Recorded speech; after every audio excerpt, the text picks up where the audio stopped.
So if you're looking to pick up a new camera, if you're looking to upgrade from a current Sony camera that you're using, maybe you have the A7R II, the A7S II, or maybe you have an A6300 or even an A6500, is it worth the upgrade? Or maybe you're switching from Canon and you want to make that jump to Sony.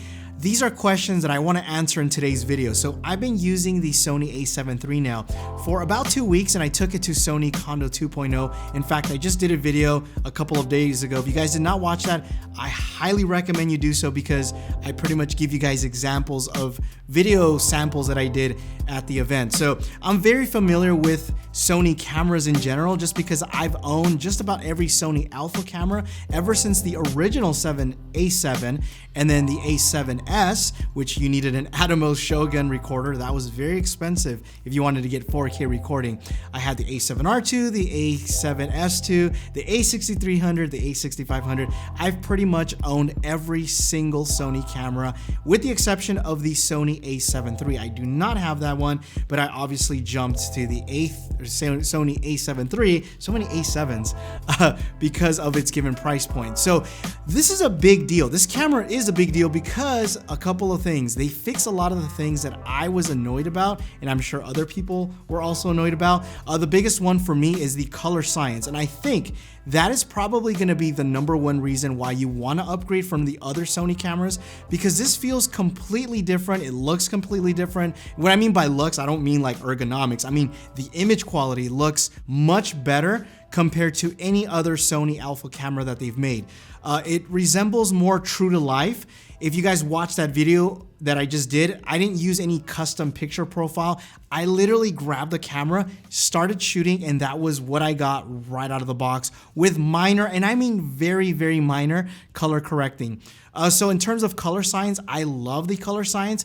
Battery life is a huge improvement compared to other previous models. In fact, this battery, I only have one, and when I took it to Sony Kondo, I only used one.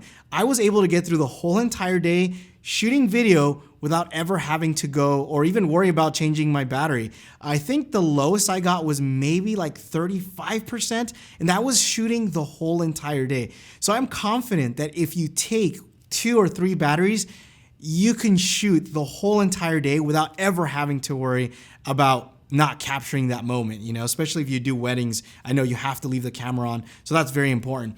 The other thing that I didn't like about my other alpha cameras is the menu system. I still don't like it, but something that Sony has done is they've added a way so that you can put or program your favorites. So that's something really cool, because now it doesn't matter what the Sony menu looks like. You can just program your favorites at the very end, and then you just basically put all of the stuff that you use, which is something that I've done. Yeah, it took me a couple of hours to kind of get it and dialed into what I want, but once you dial it in, that is your menu system. It doesn't matter what Sony has, because you basically make those yourself. Those are some of the major reasons. In fact, I did a video a year ago why I switched from Sony to Canon, and those 3 major reasons, color science, battery life, and the whole menu system, was something that really annoyed me, and that's all been fixed with the Sony A7 III. And it's probably, again, one of the biggest reasons why you would want to pick this up, because it just feels like a completely different camera. So the best way for me to describe this camera is, imagine the Sony A7R II, the Sony A7S II, and the Sony A6500, taking the best features from those cameras and combining them, cramming them into this body at a price point that is ridiculous. So you have the capability of obviously recording in 4K, but similar to like the Sony A6300, this actually captures a 6K image and it downsamples into a 4K recording. So basically you have a 6K image that is being downsampled, and that's one of the reasons why you get this very sharp image when you look at the video samples coming from the A7 III.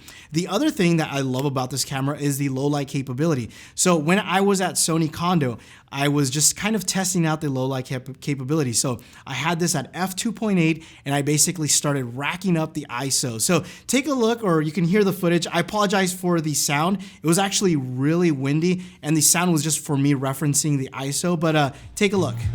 100 ISO, 125, 160, 200, 250, 320, 400, 500, 640, 800, 1000, 1250, 1600, 2000, 2500, 3200, 4000, 5000, 6400, 8000, 10,000, 12,800, 16,000, 20,000, 25,600, 32,000, 40,000, 51,200, 64,000, 80,000, and 102,400.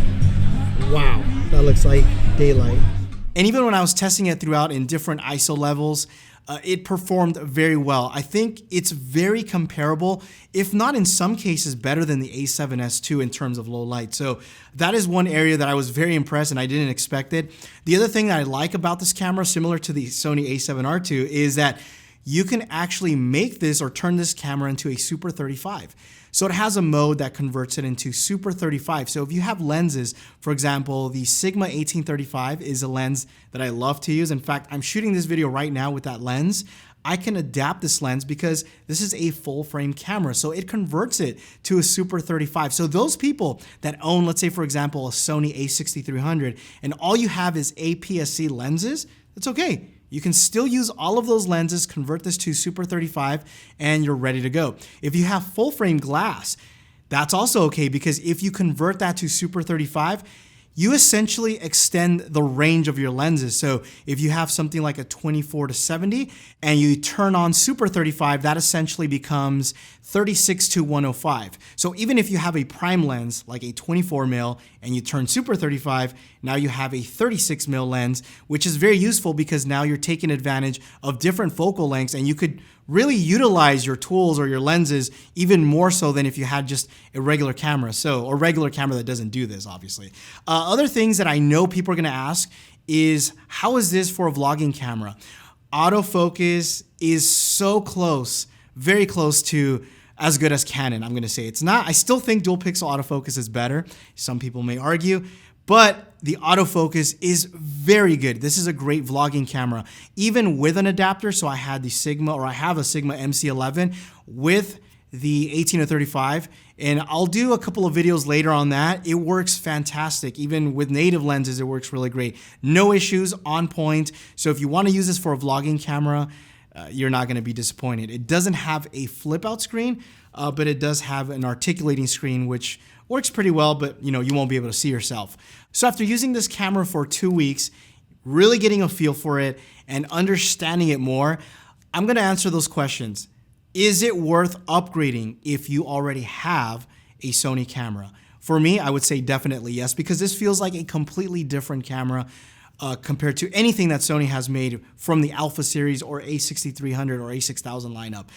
This camera is definitely, if you're particularly shooting video, we're speaking video here because I don't really do much photography, but video, absolutely yes. If you're looking to buy a brand new camera, there's a lot of options, GH5, 5D Mark IV, especially now that the prices have come down.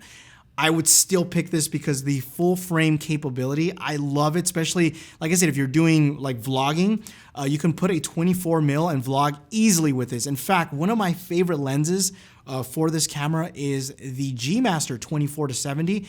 I can have this at 24 mil focal length. I can vlog with it and still have that beautiful lens to shoot like B-roll footage. So yes, full frame is a big deal. No crop like the 5D Mark IV. It's completely 4K full frame. So if you're looking to buy a new camera for $2,000 with improved color science, better battery life, definitely.